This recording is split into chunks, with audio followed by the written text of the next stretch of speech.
Tasha Williams walked down the quiet suburban street, her basketball bag slung over her shoulder. It was a warm afternoon, and she was humming softly to herself, thinking about the big game coming up. The sun glowed behind her, casting long shadows as she passed small houses with neatly trimmed lawns. Out of nowhere, the sharp sound of a car's siren broke the peace. A police cruiser pulled up beside her, and Officer Jason Miller stepped out. Tasha turned to see a tall, stern man in a dark uniform. He adjusted his belt and looked at her with suspicion. "Hey, you!" he called out, his tone sharp. "What are you doing out here?" Tasha stopped, confused. "I'm just walking home, sir," she replied politely. Her voice was steady, but inside she felt uneasy. Miller crossed his arms and narrowed his eyes. "Walking home, huh? You look like you don't belong here." Tasha frowned. "I live just a few blocks away," she explained. "I come this way every day after school." But Miller wasn't listening. He stepped closer, looking her up and down as if trying to find something wrong. "Got any ID on you?" he asked. Tasha nodded and slowly reached into her bag to pull out her school ID. She handed it to him, but he barely glanced at it before tossing it back. It landed on the pavement near her feet. "What are you carrying in that bag?" he demanded, pointing to her basketball gear. Tasha bent down to pick up her ID, keeping calm despite the officer's rude behavior. "Just my basketball shoes and uniform," she said, holding the bag open for him to see. Miller's expression didn't change. "You look suspicious," he muttered, shaking his head. "People like you don't usually walk around this neighborhood." Tasha's heart sank. She knew exactly what he meant by "people like you," but she stayed silent, unwilling to let his words get to her. "I'm going to need you to come with me," Miller said suddenly, reaching for his handcuffs. "You're resisting by not answering my questions properly." Tasha's eyes widened. "Sir, I've answered everything you asked. I'm just trying to get home." But Miller wasn't listening. He grabbed her arm, his grip tight, and started pulling her toward his cruiser. A small crowd of neighbors peeked out from their windows, their faces filled with concern, but no one stepped forward to help. Tasha didn't resist. She held her head high, knowing that staying calm was the best thing she could do. As she sat in the back of the police car, she glanced out the window and saw a woman with her phone out, recording the entire incident. Tasha took a deep breath, her heart pounding.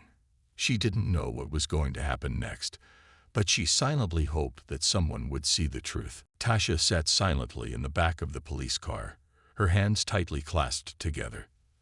The weight of the moment pressed heavily on her chest, but she kept her head high. Through the window, she could see more people stepping out of their homes, whispering to one another, their phones raised to record. Officer Miller glanced at her in the rearview mirror as he started the car. His expression was smug, as if he was proud of what he had done. Tasha stayed quiet, determined not to give him any reason to escalate the situation further. The ride to the station felt long and tense. Tasha stared out the window, her mind racing. Why had this happened to her? She had done nothing wrong, and yet she was being treated like a criminal. She thought about her father, FBI Chief Marcus Williams, and how he had always taught her to stay calm and strong in difficult situations. When they arrived at the police station, Miller opened the car door and motioned for her to get out. "Let's go," he said gruffly, not offering her a hand. Tasha stepped out, her legs feeling shaky, but her resolve steady. She wasn't going to let him break her spirit.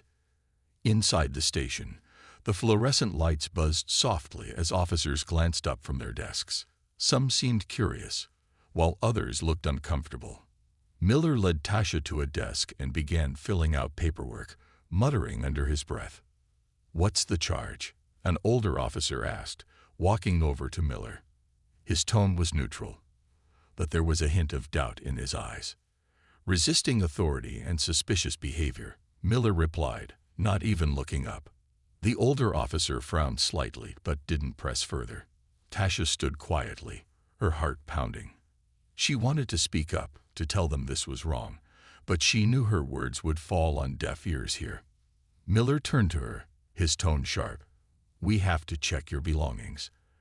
And that hair of yours. We need to make sure you're not hiding anything." Tasha's eyes widened in disbelief. "My hair?"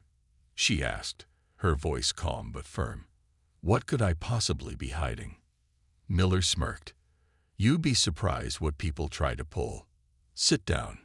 She sat in the chair he pointed to, her hands trembling slightly. As Miller began to make a show of inspecting her bag and her braids, a young officer nearby glanced at her with a look of unease. He seemed unsure about what was happening but didn't say a word. The humiliation of the moment was almost too much, but Tasha held on to her composure. She thought of her father and the strength he had always shown in tough times. She wasn't going to let this man see her cry. Meanwhile, outside the station, the videos of her arrest were already spreading online. People were starting to ask questions, and karma was already on its way. Tasha sat stiffly in the cold chair at the police station, her heart pounding in her chest. Officer Miller stood over her with a smug expression, holding a pair of scissors and a razor. "We need to make sure you're not hiding anything," he repeated, his tone mocking. Tasha stared up at him, her calm demeanor masking the storm inside her. "I've done nothing wrong," she said quietly. "You have no reason to do this." Miller smirked. "We follow the rules here, and I decide what's necessary. You don't get a say." A few officers nearby exchanged uneasy glances, but none of them spoke up. Tasha's hands clenched into fists under the table, but she refused to show fear. She thought of her father, FBI Chief Marcus Williams, and the lessons he taught her about standing tall, no matter how difficult the situation. Miller grabbed a lock of her hair, examining it with exaggerated care. "Braids like these could hide anything," he said with a sneer. "It's protocol to check." Tasha didn't flinch. "My hair is clean. You won't find anything." Ignoring her, Miller snipped a small piece of her hair and dropped it onto the table. Tasha felt the sharp sting of humiliation, but she bit her lip and remained silent. She knew this wasn't about her hair. This was about power, his need to assert it, and her refusal to bow to it. As Miller reached for the razor, a young officer nearby cleared his throat. "Sir," he said hesitantly, "is this really necessary? She hasn't done anything wrong." Miller shot him a glare. "You questioning me, rookie? If you can't handle how we do things here, maybe you're in the wrong line of work." The young officer stepped back, his face flushed with embarrassment. Tasha caught his eye and gave him a small, reassuring nod. Even in the middle of her own ordeal, she wanted him to know it wasn't his fault. Miller continued, shaving a small section of her hair with slow, deliberate movements. Tasha's heart ached, but she kept her chin up, refusing to let him see her pain. She reminded herself that her strength was bigger than this moment. "Done," Miller said finally, stepping back with a satisfied smirk. "Now you look more presentable." Tasha looked at the small pile of hair on the table, then back at Miller. "You haven't taken anything from me," she said firmly, her voice steady. "I'm still me." Miller frowned, clearly expecting a different reaction. "Take her to the holding cell," he barked, waving her off. As Tasha was led away, she held her head high. She knew this wasn't over. Outside the station, the videos of her arrest were gaining traction, and the world was beginning to take notice. Back in his office, Marcus Williams's phone buzzed nonstop. The videos had reached him, and his expression hardened as he realized what had happened to his daughter. Karma was coming, faster than anyone could imagine. Tasha sat quietly in the small, dimly lit holding cell, her mind racing.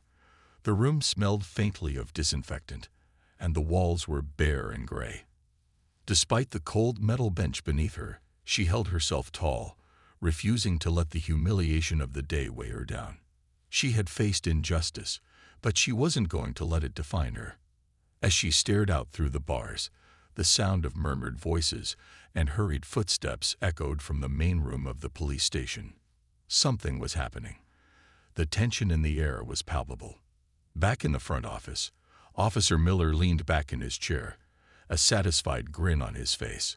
Another troublemaker taken care of, he muttered to himself, clearly pleased with how the day had gone. But his moment of self-satisfaction didn't last long. A senior officer approached Miller, holding a phone with a concerned look on his face. "Jason, have you seen this?" he asked, showing him the screen. The video of Tasha's arrest was playing, and the comments were filled with outrage. "This is going viral," the senior officer said. "People are furious. They're calling it discrimination, saying you crossed the line." Miller shrugged, his smug demeanor unchanged. "Let them complain. It's not the first time someone's whined about me. Nothing's going to come of it." But things were already in motion.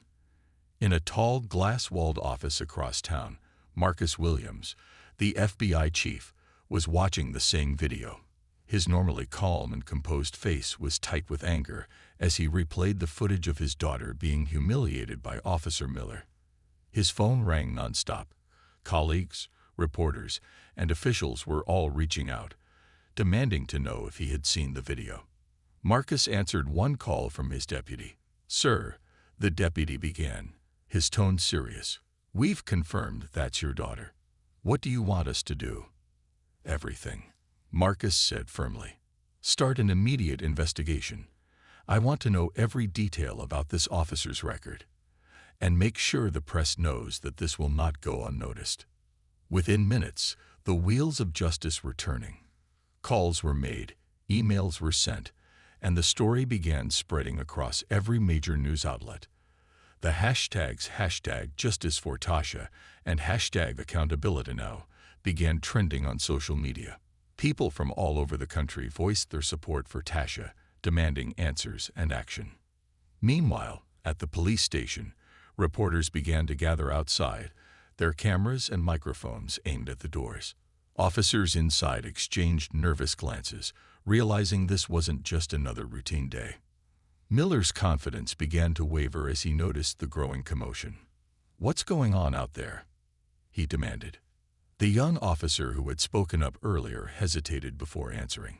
"The world's watching, sir, and they're not happy."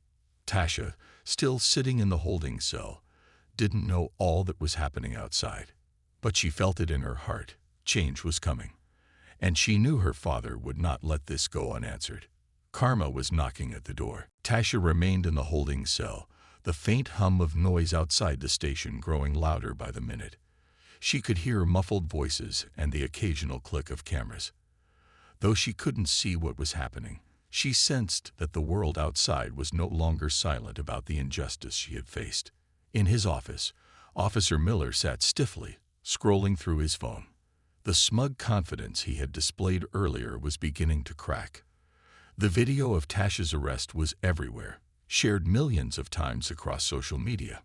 News outlets were broadcasting it, and commentators were calling for his immediate suspension. For the first time, he realized he might be in trouble. A loud knock interrupted his thoughts. The police chief, a stern man named Captain Harris, entered the room, his face grave. "Miller, we need to talk," he said, his voice calm but firm. "What's this about, Chief?" Miller asked, though his tone was noticeably less confident than before. Captain Harris placed a tablet on the desk and hit play. The video of Tasha's arrest and the public's outrage played out in full view. "This is about you, Jason," Harris said. "The department is under fire because of your actions. The mayor called me, the governor called me, and—" He paused, locking eyes with Miller. "The FBI chief, Marcus Williams, is demanding accountability." Miller stiffened. "Marcus Williams.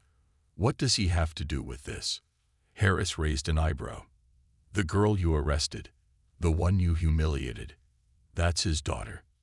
Miller's face turned pale. I didn't know," he stammered. "I was just doing my job." "Your job?" Harris shot back, his tone sharp. "Your job is to uphold the law, not humiliate innocent people. The entire country is watching, and you've put this department in the spotlight for all the wrong reasons." Outside the station, the crowd of reporters and protesters grew larger. People held signs demanding justice, while reporters shouted questions into their microphones. Inside, other officers began whispering about Miller's behavior and his long history of complaints. Some of them felt uneasy about his actions, but had been too afraid to speak up, until now. Meanwhile, Marcus Williams was working behind the scenes. His team had already started an investigation into Miller's past, uncovering a troubling pattern of misconduct. Complaints from citizens, instances of abuse of power, and a trail of disciplinary actions were piling up. Marcus made sure this information was shared with the media, ensuring that the world saw Miller for who he truly was. Back at the station, Captain Harris delivered the news Miller had been dreading. "You're suspended, effective immediately, pending an investigation," he said. "Hand over your badge and your gun." Miller opened his mouth to protest, but Harris cut him off. "This is bigger than you, Miller. And you brought this on yourself." As Miller was escorted out of the station, the crowd outside erupted in cheers. Karma had arrived, and it was just the beginning. Tasha sat quietly in the holding cell, but her mind was no longer on her immediate surroundings. She could hear the noise outside the station growing louder. Chants, camera clicks, and the sound of people demanding justice echoed through the walls. Something was happening, and though she didn't have all the details, she felt a spark of hope. Meanwhile, Marcus Williams, her father, was not wasting a second. Sitting in his FBI office, he coordinated efforts with his team to dig into Officer Miller's history. Every file, every complaint, every questionable action Miller had taken in his career was being reviewed. Within hours, a detailed report was ready. It wasn't just about Tasha anymore. Miller's pattern of misconduct and abuse of power was undeniable. Back at the station, Captain Harris stood in front of the gathered officers. His face was serious as he addressed the situation. "The world is watching us right now," he said, his voice steady but firm. "We have a responsibility to hold ourselves accountable. This department will not protect anyone who abuses their position." He turned his attention to the officers in the room. "If any of you witnessed inappropriate behavior by Officer Miller and stayed silent, now is the time to come forward." For a moment, there was silence. Then one of the younger officers, the same one who had spoken up earlier when Miller was shaving Tasha's hair, stepped forward. His face was flushed, but his voice was steady. "Sir, I didn't agree with what Officer Miller was doing. He crossed the line." Another officer, an older man with gray streaks in his hair, nodded. "He's been like this for years, Captain. We've all seen it, but no one wanted to speak out." The floodgates opened. One by one, officers began sharing stories of Miller's behavior, his harsh treatment of certain community members, his habit of escalating situations unnecessarily, and his arrogant belief that he was untouchable. As this was happening, Marcus Williams held a press conference in front of the FBI building. Tasha's story had touched millions, and people from all over the country were tuning in to hear him speak. "My daughter, Tasha, experienced an injustice that no person should ever face," Marcus said, his voice calm but powerful. "This isn't just about her. It's about the countless others who have faced similar treatment, but didn't have a voice. That ends today." He went on to describe the evidence his team had uncovered, not just about Miller but about the broader issues within the local police department. He called for reforms, transparency, and accountability. The press conference went viral. The hashtags #JusticeForTasha and #AccountabilityNow trended worldwide, and people from all walks of life rallied behind the cause. Celebrities, activists, and ordinary citizens joined the movement, flooding social media with messages of support. Inside the station, Captain Harris looked at the growing file of complaints against Miller. He knew they had no choice but to act decisively. The truth was out, and there was no going back. Justice was finally within reach. Days passed, and the world continued to watch as the investigation into Officer Miller's actions unfolded. What had started as a single moment of injustice had grown into a nationwide movement, with people from all walks of life rallying for change. Tasha's story was everywhere, on the news, on social media, and in the hearts of those who had experienced similar hardships. The local police department was under intense scrutiny. Officer Miller's suspension had turned into an official investigation, and the truth of his history came to light. The complaints against him had been piling up for years, ignored by those who were supposed to protect the public.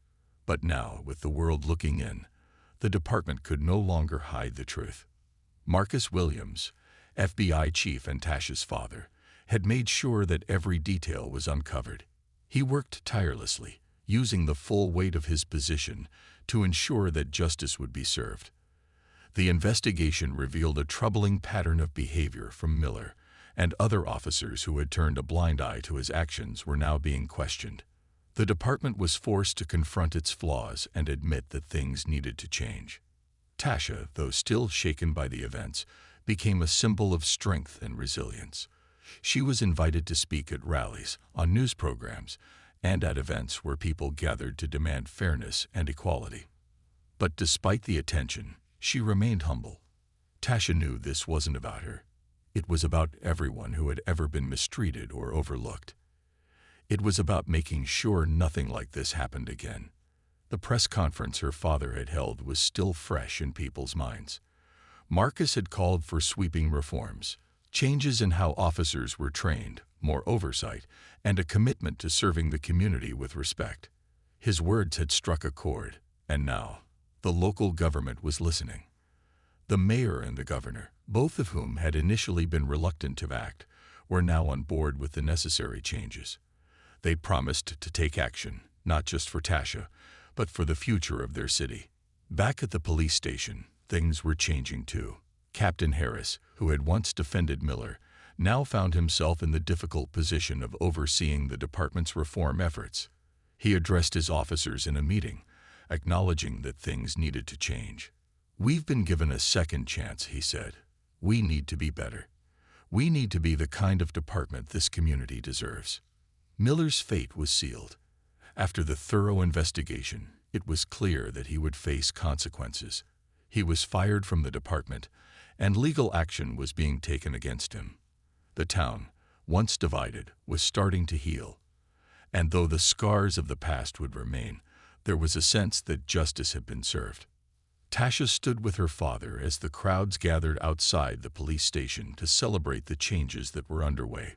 People were cheering, holding signs that read, "Justice for all and accountability now."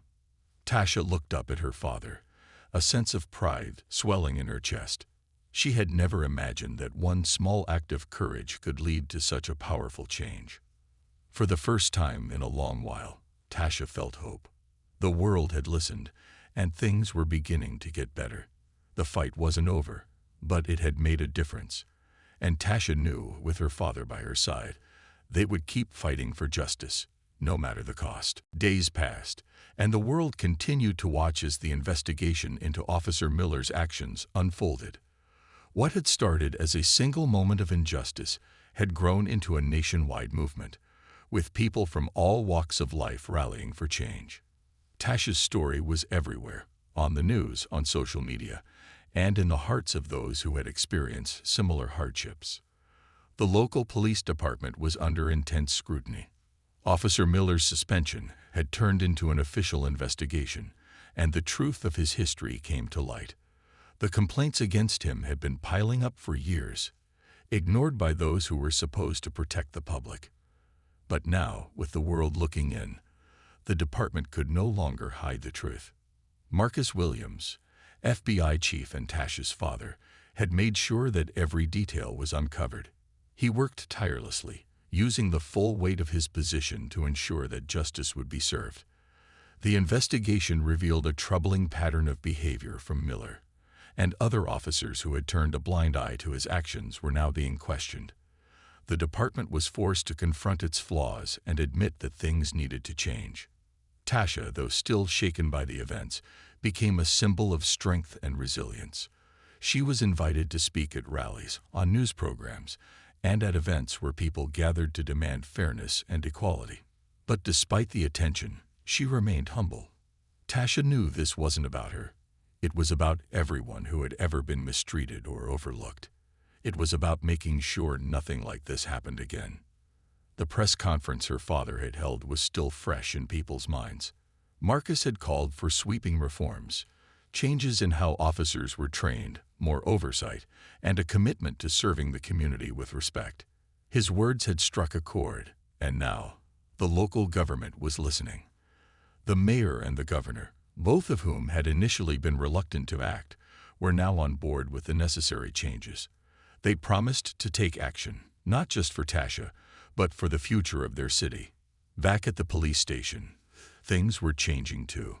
Captain Harris, who had once defended Miller, now found himself in the difficult position of overseeing the department's reform efforts.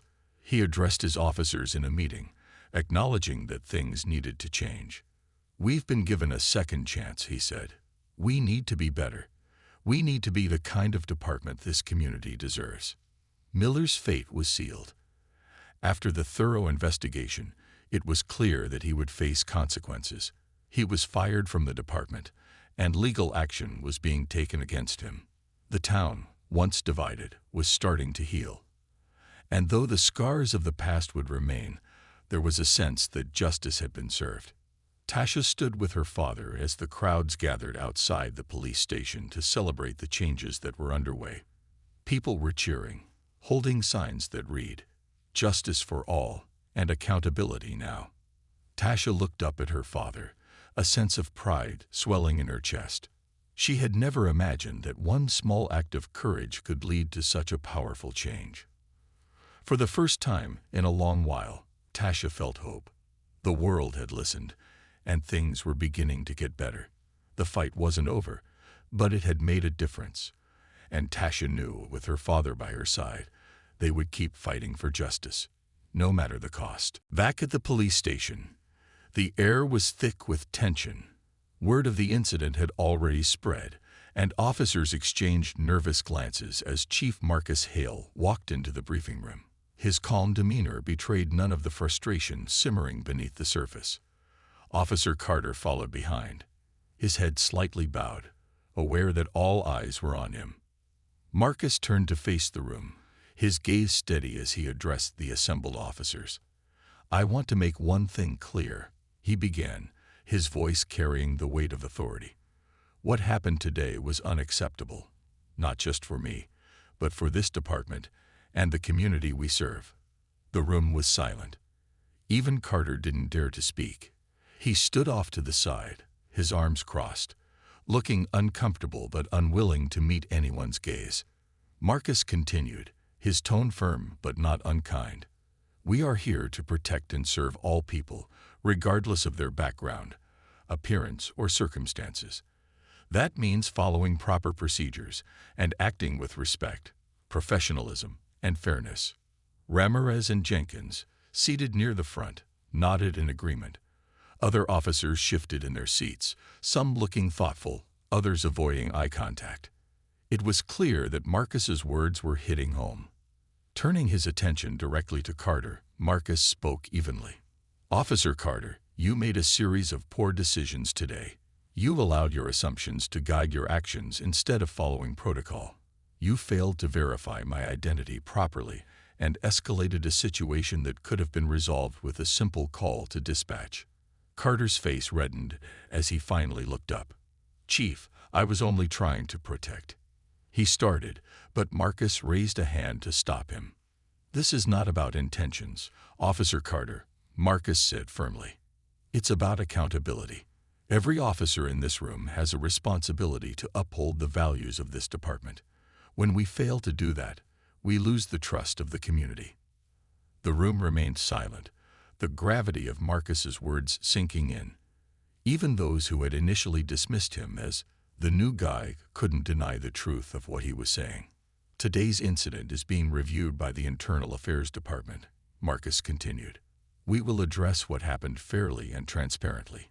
In the meantime, Officer Carter, you are placed on administrative leave effective immediately.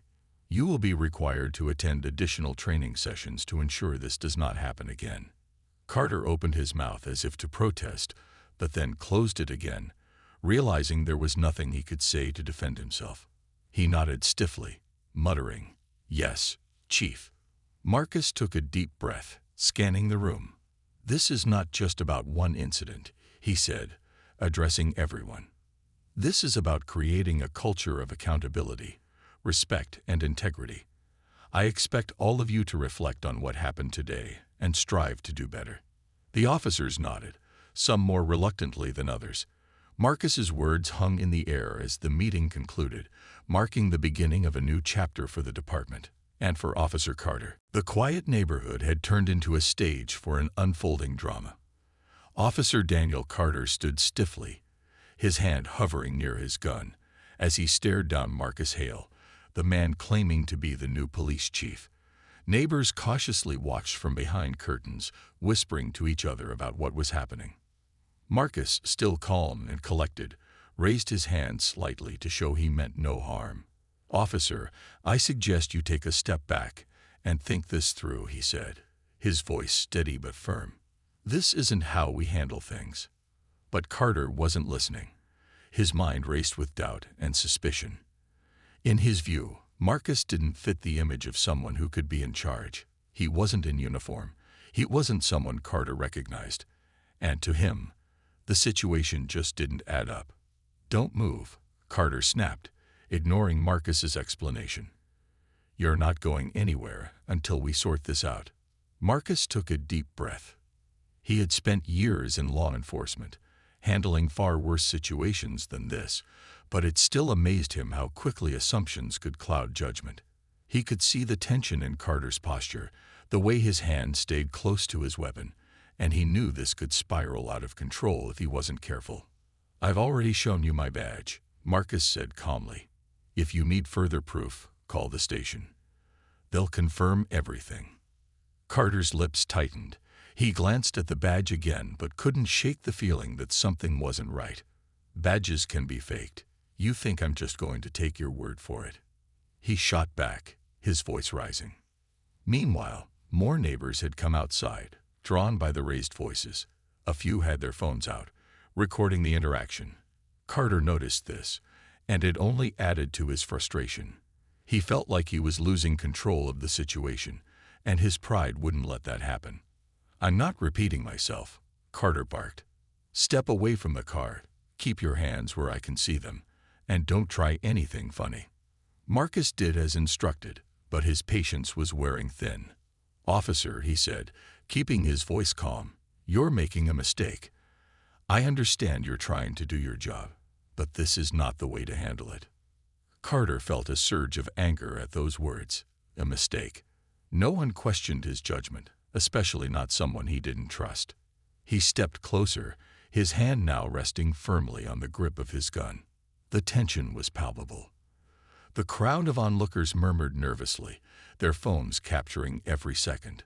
Marcus held his ground, knowing he needed to stay calm even as the situation grew more dangerous. Just then, the sound of sirens echoed in the distance. Backup was on the way. For Marcus, it was a sign that things might soon be resolved. For Carter, it only heightened his determination to prove he was in control. The stage was set for a confrontation that neither man would forget.